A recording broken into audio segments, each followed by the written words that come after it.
Emerging Markets podcast. Thank you so much for having me.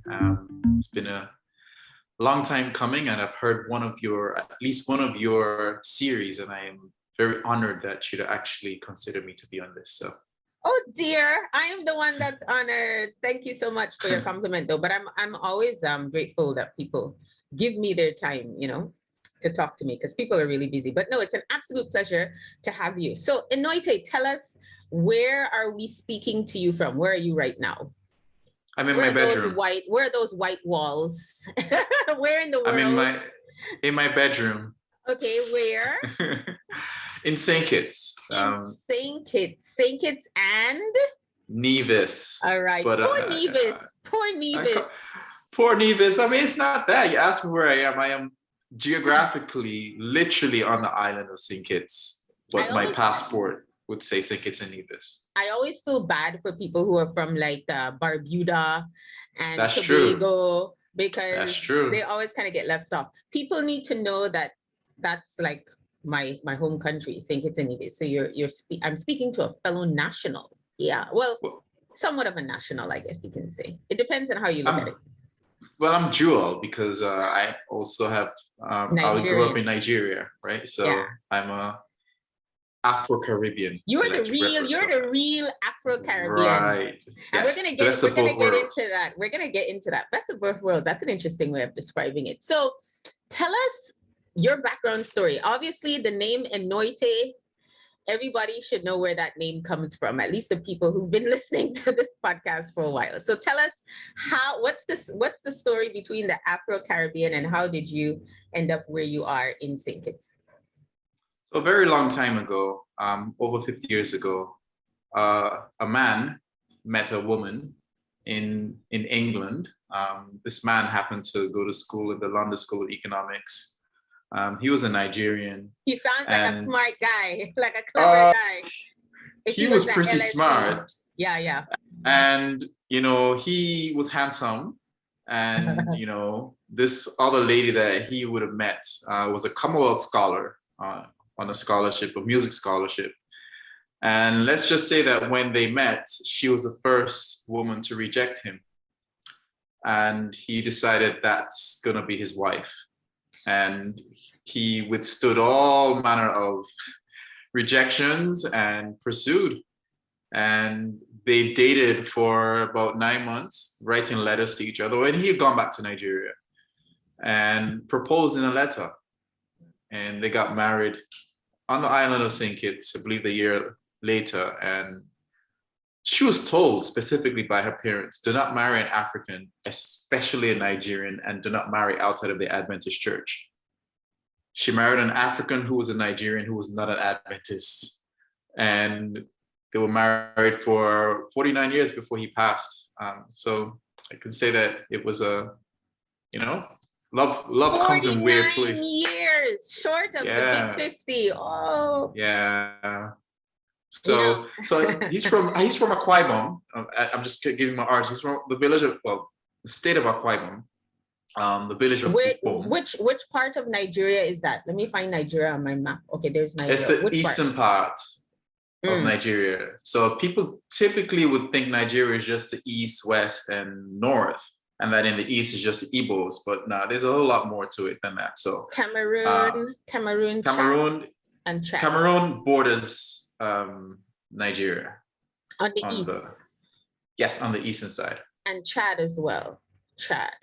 Yeah. Chad is kind of northish, right? Yeah. But it's more Cameroon, and then you've got Niger. But anyway, I was trying to get an idea of where. Okay, cool. So the eastern part, right? Right. So when I was born, I'm the third of four children. My father decided that I look like him, and I should have his initials. And he's Enoete Lazarus Inanga, Emeritus Professor Enoete Lazarus Inanga. And so he called me Enoete, and he wanted to call me Lazarus. And my mom was like, no way, you're not going to call my child Lazarus. Lazarus, my yeah, Lazarus. I know. Yeah, that was such a heavy name. Imagine you ask me, well, what's your first name? I say Enoete. Okay, do you have an easier name? I'm like, no. So my middle name is Larry. And so there's a subset of people who know me as Larry. And there's a majority of people who know me as Enoete. It depends on what time of my life you started to know me. So that's my story. Name means God's gift, by the way. So every time you say my name, you are, speaking truth to fact, or fact to truth, whatever that phrase is. Truth to power. Okay, so your mom is from St. Kitts, and Yes. and your dad is Nigerian. They met in school. Great story. She rejected him, and he obviously felt even more compelled to pursue this one. He's like, that's gonna be my wife. Okay, they got married in St. Kitts, so not in Nigeria. And where did you grow up? Where did you guys settle and live? On the university campus, University of Ibadan, that's in the western part of Nigeria. My father was a professor there. My mom was a teacher and school principal of the International School Ibadan, ISI. Yes, my alma mater. Okay. And that's where I spent the first 17 years of my life. Oh, wow. Notwithstanding the fact that my parents weren't rich, but they made sure we traveled very often. So from the time I was 4, I had already been to Canada, had already been to St. Kitts, I think England. So they just made sure we had an education that spanned beyond the classroom, so we can appreciate multiple cultures from a very early age. And I cannot help but be so grateful for that experience.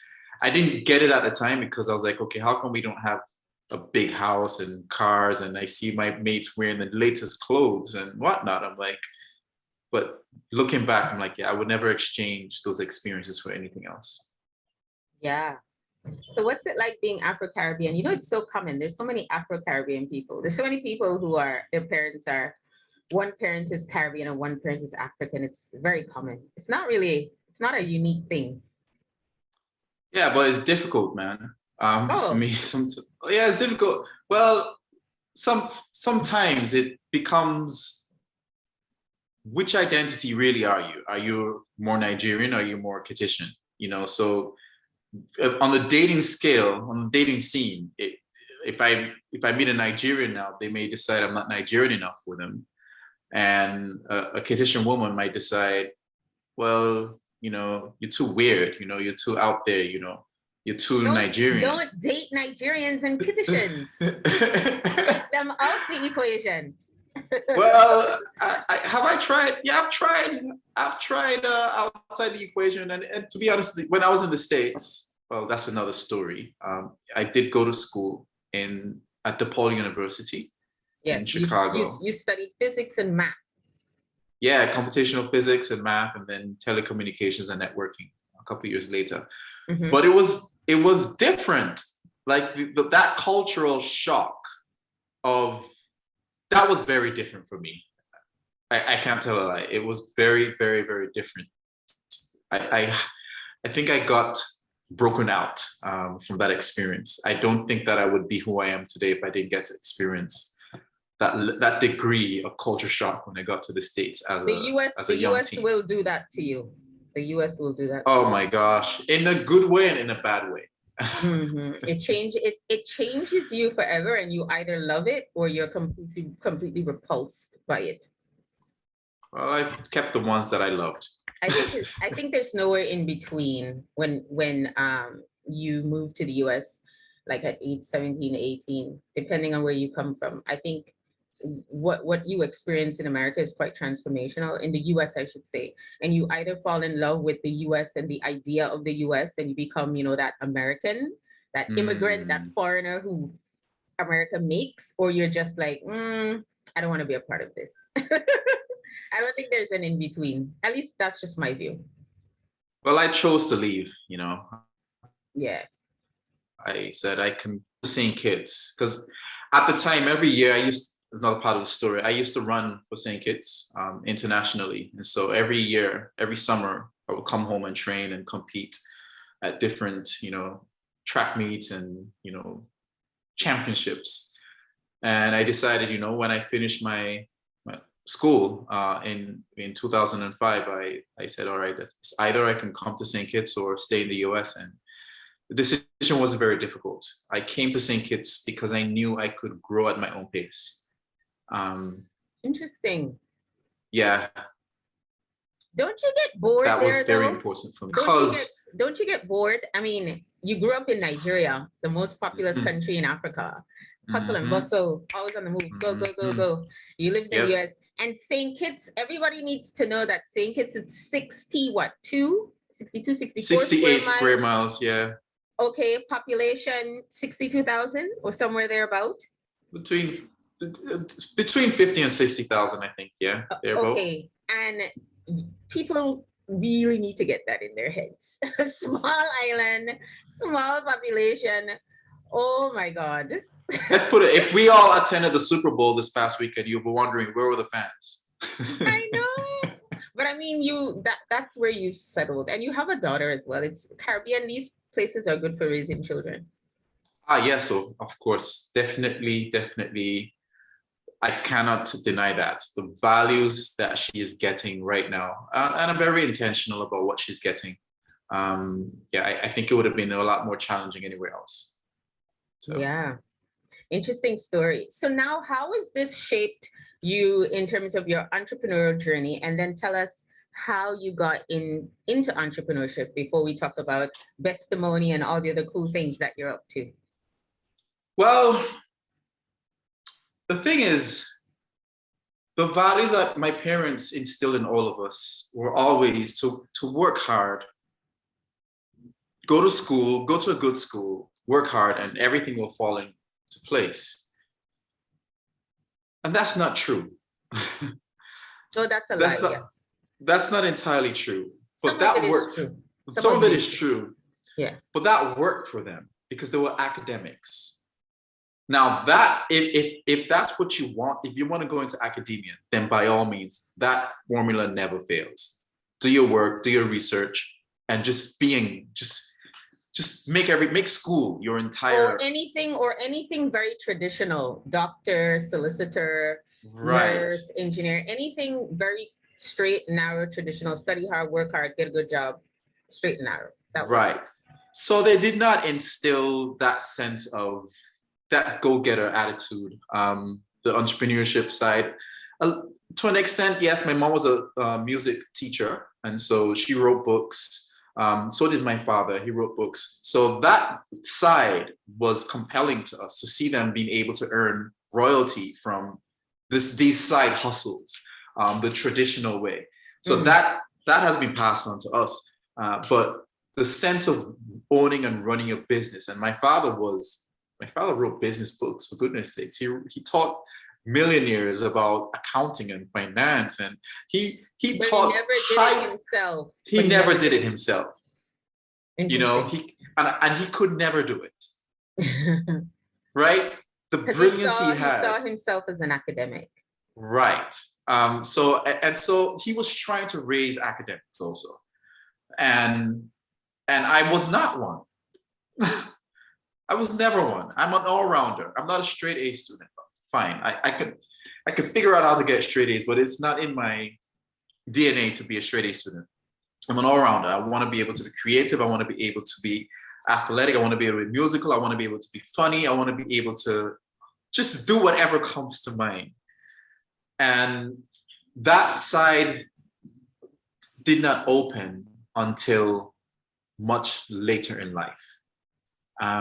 So when I finished my master's in telecommunications, I was green. I didn't know anything. I mean, I went into telecommunications and networking without ever having any knowledge of IT. Like, I literally decided to go and get a master's after having taught for 3 years just to enhance my earning potential. So I picked a degree that I felt I could be capable in. And I said, if you could do physics, there's nothing beyond you. And so, of course, when I first started doing... will challenge you for sure. Right. But the first classes were killing me. IP subnetting and supernetting and submask. So all of these things were like foreign. And I was so big. Everyone was ahead of me because these are people doing masters because they're working in the industry. But I'm like, what is this stuff? So 6 hours in the library every day, studying, learning. Then I became the student that people were coming to ask me for questions, for homework answers. The student that people were cheating off, got me in trouble, didn't know they were copying my work. You could have charged. The story is I did well. I got straight A's because I figured out how to get straight A's, but not because I came out as an IT professional. And so I knew I wasn't going to survive in the US with a master's in that. So I had to come to St. Kitts, where again, I can grow at my own pace. And within a couple of months, I was running a IT department at a fairly new startup company here called Techsperts at the time. And then within a year, I became the GM. And within another year, I quit. And that's when the place I was at for the past, so 2013 till 2020, I was the IT manager at a 5-star eco resort, Belmont Farm at Kittitian Hill, which I was a part of from beginning till the very end, you know, from laying fiber cables to designing the network and the whole works. It was such a rewarding. Right, thank you. It's my family away from anything. It's just, I'm still there on a retain. I'm still doing all the big ticket item stuff, even though I've resigned. But that experience, again, shaped me now because it gave me, it was a good paying job. And it allowed me to not have to worry too much about money. And so I started to dream. And started to see that I can be more than what I was. And not only that, but the founder, Val Kempadu, the director at the time, he would talk to me. He would say, you could do better than here. Imagine, he's telling me, I'm his ace in IT, and he's telling me, you can do better than here. I wish I had more time to mentor you. I see so much in you. It's a good and guy. I couldn't see it. I was like, what are you seeing? You know, what are you seeing? And, you know, when COVID hit and there was pressure to go to work and still take care of my daughter because schools closed, there was nowhere to put her during the day. I said, I can't deal with this push and pull anymore. I am going to have to make a difficult decision and resign from a job that paid me well, that I love to do, and just stay home and take care of my then 5-year-old daughter. So you're, because you're saying you, so are you the sole? No. Oh. We're two parents. Okay. We're just not, we're not together. Okay. So you're raising together. your daughter separately. Okay, got it. We both play a huge role in her upbringing. I'm just speaking about my experience. Gotcha. And her mom works in a hospital, you know, she's an essential worker. So it wasn't as clear cut for her to say she's going to make that sacrifice. One of us had to make the sacrifice. Especially during COVID, right? Yeah. Right. She couldn't do that. So I made it knowing that at that point, I had already started the whole thought process behind what is now Bestimony. I had already dreamt about it. I had already started designing it. I had already gone through that process. I already had a prototype. I just didn't know where I would find money to bring this to light. And so that resignation did something magical for me. It just opened my eyes to take advantage of my creativity on another dimension. And that entrepreneurship spirit just got birthed. It almost was like, where was this all this time? You meet that person, like, where were you all my life? It was in there. You just needed COVID to come in. Right. So I shared it with someone at the time earlier, and she was like, how can I invest? I'm like, no, I'm not asking for money. I just I just want to know if this is a good thing. Mm. And she's like, yeah, when you're ready for investment, let me know. I was like, what? That's a thing? And so that ended up being one of my biggest investors in Bestimony. And it wouldn't have happened if it wasn't for someone like her believing in me, somebody who's telling me I have unlimited confidence in you. Imagine, and this is somebody who doesn't really know me. They just know this person, this individual is worth investing in. Didn't sign any documents, didn't ask for any legal agreements. She just says, how much do you need? And then when I didn't have enough, she says, do you need more? I said, what? That's a good feeling, so meeting somebody that believes in you. Right. Like that. Yeah. It's a good feeling. And what that has done has made me feel like it is possible to meet someone like that who has a little bit more number of zeros to their name. Which is what I'm waiting for. I'm waiting for that person or that opportunity where somebody who has a little more zeros to say, you're like, really? What? This diamond in this rough, where have you been? You can't stay away. So that has given me hope to know that there are people out there. But Definitely. Life has been happening to me and being stagnated somewhat, but trying to earn an income as an entrepreneur, as an IT professional, as a father, it has been difficult. That's the word. And I go through this imposter syndrome so often. This past 2 weeks have been riddled with doubt. Like, have you wasted all this time? Have you wasted your money? Have you wasted people's money? That's normal. You're not earning anything from Bestimony. Bestimony hasn't reached the world. If you're not feeling that way, then you're not human. My gosh. I couldn't get out of bed. And then with my latest pivot, which I shared with you. Yes, I can't wait to talk about it.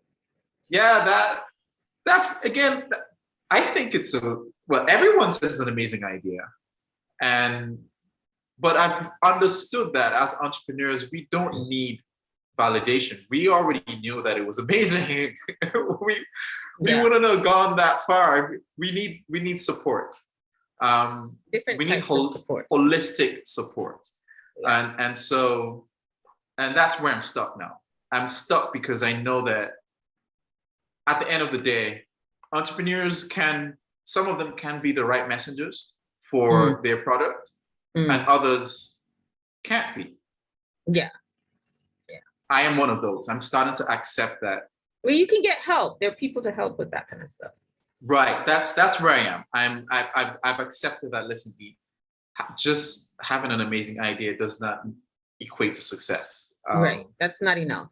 It's not going to be enough. It's the execution, and it's the team that you build around you, and all the support networks that you have, etc., etc. Unless your idea is to grow money on trees, then it's a no-brainer. Everyone will support you. Yeah, it's never about the idea; it's the execution of that idea. But I want to talk a bit more about Bestimony. So tell us, okay, what was the idea or the driving factor behind that, and then tell us sort of exactly what it is. I mean, I know what it is, but tell our listeners, Bestimony, what is it? I think it's cool and different.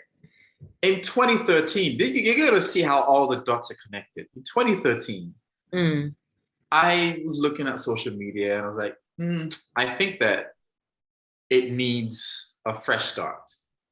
But then you had Google Plus trying to come into the game. Facebook was enjoyed its high level of proliferation. And I was like, nah, I think I can make this process a lot more positive. And so I came up with, believe it or not, in 2013, Stuffy. Stuffy, okay. I came up with the name Stuffy in 2013. Stuffy. And I just Stuffy, the same startup that I'm doing now. Okay, gotcha. The name, okay. STOPHY. And I came up with this ginormous social networking platform.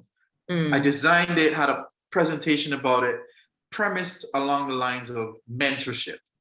Okay. And then it grew to this stage where it had like 10 different tenets. There was a wish list on there where you can put a wish list of projects that you need help with, and people would see what you're trying to get help with and then try to help you with that. There was questions and answers where you have a question about anything. People have questions, you can ask them. And then there was also living eulogy, where you literally say nice things to people while they're still alive. I love that. And yeah. all of these different tenets that was aimed at just bringing out the best in you. I shared it with people like, yeah, this is good.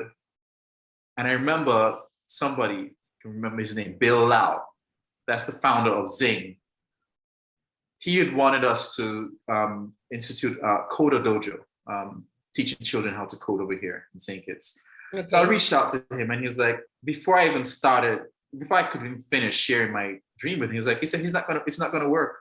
He literally just said, it's not gonna work. Forget about it. Yeah, yeah. It's too big, and plus you thinking that human beings are going to gravitate to this because it's good, but no, that's not how we are. Where's the viral effect? He's from St. Kitts? No, man, he's this guy? You should look him up. Bill Lau, L-B-I-L-A. Bill Lau? Yeah, founder of Zing. Zing. Zing. Zing is the LinkedIn in Europe. It's a LinkedIn version. It's a LinkedIn equivalent in Europe. Oh yeah, continental Europe. Right, like it's more popular. Oh really? Does the same thing, but in a different way. But it's more popular there. He's European. He's a European. Or is he I think he is from. He might be from the States, but he has Asian roots. Lao. Okay, gotcha. Lao. L-A-O or L-I-O. I can't remember but he's. So when I went to him, he did what he was supposed to do. He challenged me. Yeah. But I mean, it's okay. People make bad bets all the time. Like there are people who didn't invest in Instagram and didn't invest in Facebook and all these big companies. Like Shaquille O'Neal, who did not invest in Ring. I mean, it happens. Yeah, it happens. Yeah. So, Shaq invested in Ring. I'm talking about Shark Tank did not invest in Ring. Yeah, right. They did not invest in Ring. I'm hearing the dogs, the Caribbean dogs. My goodness. Does that mean somebody's in your yard? No, I'm dog sitting for my neighbor, and he has a very naughty dog who just likes to hear himself. One thing people should know about Caribbean dogs, something I had to train myself. When I'm in the Caribbean and I see dogs, I'm automatically wired to run. In the rest of the world, when I see dogs, I'm automatically wired to want to touch them, hug them, cuddle them. Not in the Caribbean. Not in the Caribbean. Nah. Yeah. You hear that dog? That is a Caribbean dog. You hear that dog is barking? All I'm thinking is somebody's in your yard. Nah, no one could come in my yard. I have a German Shepherd. Not your garden, your yard. No, we have yards in the Caribbean. No one is jumping the fence. Gotcha. So.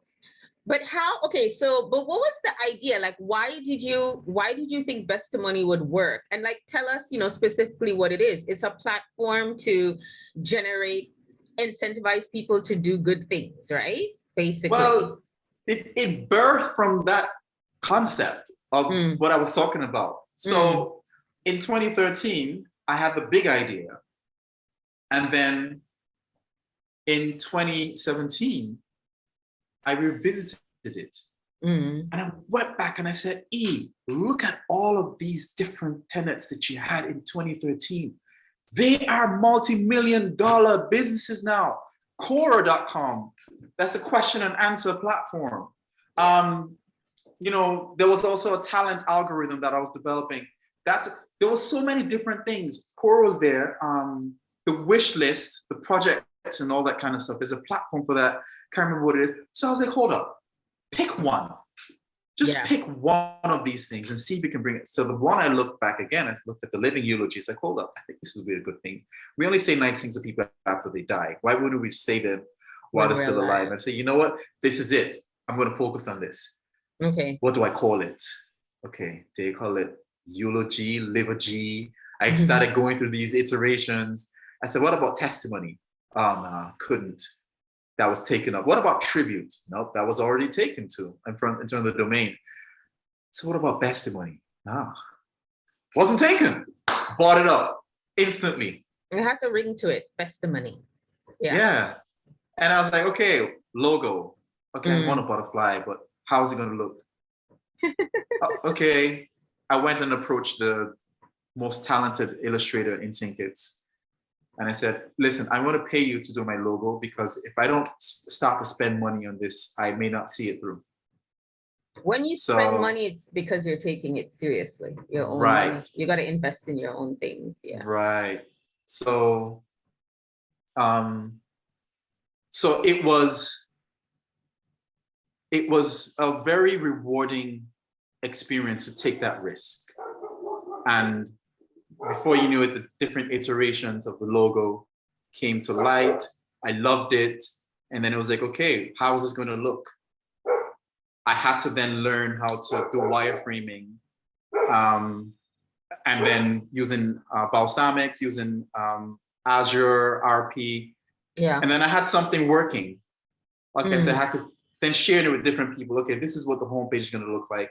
I just want people to be able to go on the homepage and send a testimonial to someone, which is just saying something positive about them or a way to appreciate them while they're still alive. And then I took it to Upwork, looking for, Upwork. I went to Upwork looking for someone who can take. No. I took it to somebody who can actually. Oh, okay, gotcha. Sorry. Right. Okay. To somebody who can actually. I was thinking something else. Okay. A prototype. Yeah. Yeah. So Olga Bulyatova was able to create. I was gonna say Russia or Ukraine. Right. An amazing, beautiful. She just made it come to life. Yeah. And what you see now is literally her vision, creation. Taking what I had done. Nice. Lots of guidance and prodding and saying, no, I don't like this and make it this way. And then it turned to, okay, now I have a working prototype. How is this going to come to life now? So I share the prototype with different people and they're like, this is amazing, this is amazing, this is amazing, this is amazing, this is amazing. And then it became, okay, where do I find money for this? Who's going to be able to develop this? Approaching different developers. I went to my former classmates from school. I said, yeah, this can be a story about how classmates from school got together and built. Nope, that didn't work. I realized that I had to find money to get this done. So I went to TopTal to try to get, it's like Upwork, but on steroids. But they were too pricey. I went to, I think, AirDev, and I saw this platform called Bubble. And I was like, I think this might work for what I want this to do. And so I approached these guys called Zero Code. They're based in Moldova, and pitched it to them. They loved the idea. They gave me a quote that I was very happy with. I was like, wow, so for this amount, this can happen? I said, yeah. And it was one of the most rewarding, shout out to that team. They made me feel like family. It didn't feel like a client project manager relationship. Like even for my birthday, they sent me a video. Like it was so that's nice. Rewarding. And they loved the energy that was created while they were developing Bestimony. Because I guess they bought into the idea of the product itself. And that kind of came through in the relationship. Yes, it did. It definitely did. And, it is what it is now. That's really nice. Yeah. That's product validation, man. Yes. So Bestimony is that. It's where you go to affirm people for who they are while they're still alive. You say anything that you feel that's going to result in putting a smile on someone's face. If you say it on Bestimony, it has that much more value because now you have one place where you can always go to read anything that's positive about you. So you didn't have that before. So they can come to the platform and just read things about themselves, or it's sent to that person via the platform, like, or it's a social media platform just for that? It's a social media platform just for that. It's a messaging platform just for that. Okay. It's not like anything else. We are actually making sure that it is inherently positive. There are no friend requests on Bestimony. Right. Nice. People look at me like, really? Like, yeah, how do you have friends then? I'm like, well, in real life, you're not going around to 10 different people saying, be my friend, be my friend, be my friend, be my friend, be my friend. That doesn't happen. You have to make that keeps it high value, because that means the relationships are authentic, you know. Thank you. Like random people. Right. To get someone on your friend list, you have to send a testimonial to them. And that means they're your friend. They have to acknowledge it. And once there's that acknowledgement, then the connection is made. Yes, I like that. I like that. So, and there's no ads on Bestimony. Thank the Lord for that. It's not one of those platforms. We use AI to make sure that it is not negative. So there's sentiment analysis on every Bestimony that's sent, and a score is returned. If it's negative, the recipient would know that it's toxic. They can decide whether they want to open it or delete it. And if it's positive, then fine. And then we also create a word cloud, which is curating the top 24 occurring positive words about you to describe you. And that essentially is your badge that we're hoping will be able to open doors. So you're going for a job interview, they can now ask you, well, what do you have a Bestimony badge? And it's through the eyes of other people. And you can't game the system. Well, we're trying, well, it's difficult to game it. So Enoete, how long has the platform been around, Bestimony? How long has 2 years. Okay. So, and you're growing it and it's progressing. So like, are you working on partnerships and scaling, and like, what's the next stage for Bestimony? The next step? The next stage is, believe it or not, we're still in the MVP stage, but it's a very polished MVP, but Bestimony will be what it's supposed to be after I work on part 2. Part 2 is where, and I'm not going to let the cat out of the bag, but part 2 is where all the value that I want people to have will exist on this platform. But I'm not going to do it the way I brought this to market. Okay. Because it doesn't matter how good I execute on developing this next aspect of Bestimony. If I don't have the right partnerships and the right resources and the right team behind this next phase, it's not going to be as successful as it's supposed to be. I'm learning that the hard way.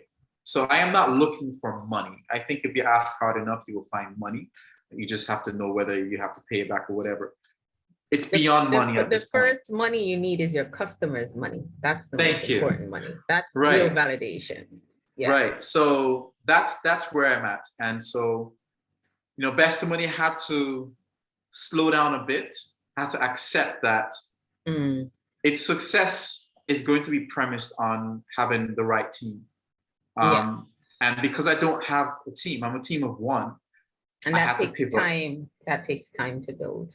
I had to pivot, and that's how we heard about the word stuffy, STOPHY. Stuffy came to life this year. Stuffy came to life the idea of Stuffy came last year. And it's funny that I've been paying for this domain since 2013 every year, knowing that, okay, stuffy.com might be something that you may return to. And what Stuffy now is as a result of my daughter's propensity to just doodle and draw every day. She's drawing something different. And I started to create, so for school, for Independence Day, they said you can wear a shirt to school. I made a shirt for her with some doodling on them, with my doodles. And then for another day, I started to realize, okay, I think I can convert her art into digital form, just drawing it over. And I started to realize, because I can draw in real life. I just had to learn how to use Illustrator. And I started to get pretty good at it. And before you knew it, I was like, hold up, this could be it. I can create a service where I digitize kids' art. I take their art and I transform it. We're not replicating it. You give it life. We're transforming it into something that they can be like, oh my gosh, that's like, I've seen that on YouTube. I've seen that on Netflix. Characters that they can then feel like, okay, I want to see what more he can do with it. And so Stuffy has become this. Once again, I needed help, couldn't get the help I wanted, had to develop it for myself. And I love the way it looks. I love the way it feels. Everyone seems to love it. Everyone is in love with the idea. And, you know, I'm waiting for that next set of validation that says, okay, we will pay you for this service, which hasn't come yet, but I'm working on a strategy because the kids are the ones who have to market this, not me. And you have a book as well, right? There's the book. Yeah, my parents rubbed off on me, you know, the author side of them definitely rubbed off, where I had written a story for the Commonwealth Queen's essay competition. It's held every year. And it was 5,000 words. And I didn't know how I could find a fictional story, 5,000 words. And I said, you know what? Why don't you write a story about your daughter? About how she was made through the eyes of the sperm and the egg. So I literally wrote a book where it's called The Becoming of Adia Inside Out. The not so funny, but not so true, but funny story about how the sperm and the egg and how my daughter came to be. So in this book, the sperm are characters, little boys, growing, friendships, being naughty, getting into trouble, learning how to swim, talking about this egg, and you know, there's death, there's so much. It's an analogy of what happens in real life and also in biology too. So there's little, as adults, you read the story and you're like, okay, I know what he's talking about there, even though I'm not calling the words. And as children, you can read the book and you just have a laugh because this is just these funny characters who are just very clumsy, and how this one sperm wins this beautiful egg at the end of the story. So yeah, and people should know that you've been given some pretty cool opportunities in a short bit of time, like the World Entrepreneurship pitch that you were able to participate in for St. Kitts, and then the Caribbean, and then I know the final championships was in Dubai, but I mean, you're on their YouTube channel, right? A bunch of you guys are on there. It's a big international competition from all over the world, which is pretty cool and good exposure as well. It was a good experience. I cried. It took me back to my years in track and field, because to protect myself, I never allow myself to want something badly enough. And so, yeah, I've never put myself in that vulnerable position. You gotta stop doing that. You gotta allow yourself to want something bad enough. I think that's a part of life. I mean, I think it's not, I mean, I don't know. For me, I feel like it's not necessarily whether I win or lose, but it's just that experience of, you know, that journey. I think for me, that's more important. But, you know, I understand people want to win. That's cool too. Yeah. But it's a great opportunity. Like I watched loads of those pitches. I watched a lot of the ones from Bangladesh, from the ones from Russia. I tried to put on the subtitles and so check out those, but they were really cool. I mean, some really amazing businesses, Philippines, all over the world. It was brilliant. It was amazing. Entrepreneurs make the world go round. Most def. So I think one common thread that runs through, because I think what people have caught on to by now is that you are kind of, I guess, what they call a multi-potentialite. You have a lot of ideas, you do a lot of things, you test them out, they work, you keep going. So you've got your finger in many pies. So I think the one thread is that I guess people can learn from you, or that I have observed about you, is that when you have an idea or you have a skill, you test it and you just kind of go with it.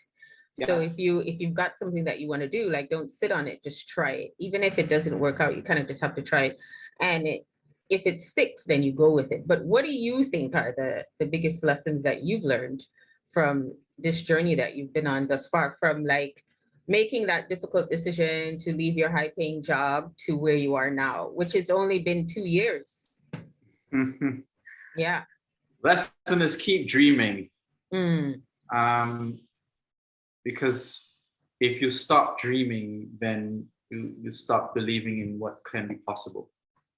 And that's keeping me alive. It's keeping hope alive for me.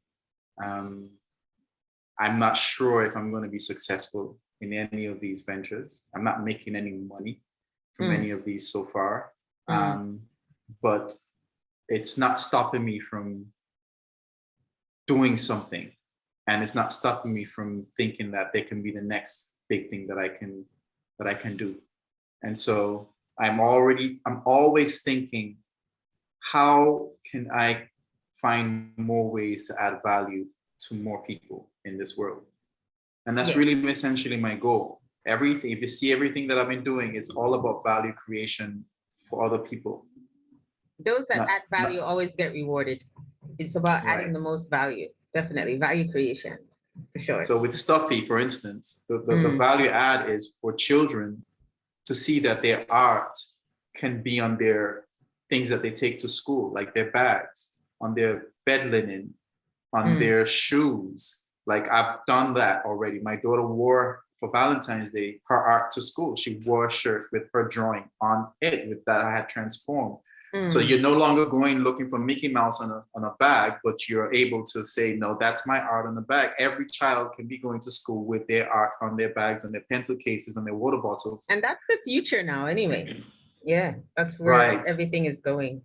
Yeah. So that's what I'm trying to do. So I'm going to keep dreaming. It's different. I'm going through a difficult phase now, clearly, as I said earlier, with this whole imposter syndrome. But once I get over it, I will just push. I go through the wave of creation. It comes in waves, by the way. It's like, okay, I know there's a wave of a high now. I'm going to ride that wave until I crash. And then I crash, and then I stay down. Until the next wave comes. Excellent. Yeah. So tell us all the websites so people can visit your stuff, and then tell people where they can find you if they want to reach out to you, if they want to follow you on socials. I know you're pretty active on LinkedIn, but share with us. Facebook, right? I'm on Facebook also. Nothing that you guys may not know is that I do have a radio show.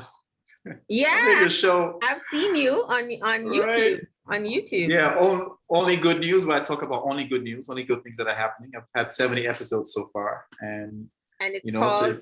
Tell us the name of your show so people can find it. Only Good News. Okay, Only Good News. Yes. So you can find me on LinkedIn, on Facebook. On Facebook, also on YouTube with Only Good News. Okay. On LinkedIn, you can find me with my name, Enoete. And for Bestimony, it's bestimony.com. Stuffy, STOPHY.com. If you're looking for my book, it's on Amazon. Just put my name and you would see it come up. I think it's the second search result that should come up with. You should see a pretty book. With it is nice. Pretty. The graphics are really nice. I'm checking it out. It's really nice. I checked out the copy you sent me. It's cool. Thank you. Yeah, so I have fun doing that. So yeah, that's it. So if you want to find me, those are the places that are easiest to find me. Okay, and when this goes live, I'll make sure to you can give me all those details, and we'll put it in the show notes as well. Sweet. Brilliant. Thank you so much, Enoete. The one name I did butcher, the one Nigerian name I haven't butchered. That was wonderful. Well done, Joe. Wonderful. High five. All right. Okay, folks. That is it. Thank you so much for joining us, Enoete, all the way from St. Kitts. It was such a pleasure to chat with you. Thank you for being so honest and for sharing your story with us. And yeah, I wish you all the success. Bestimony and Stuffy. I want to say Stumpy, and your book and everything else that you work on. I hope it all goes really well. All right. Thank you so much. All right. Take care. Okay, folks. Until next time. See you guys. Bye.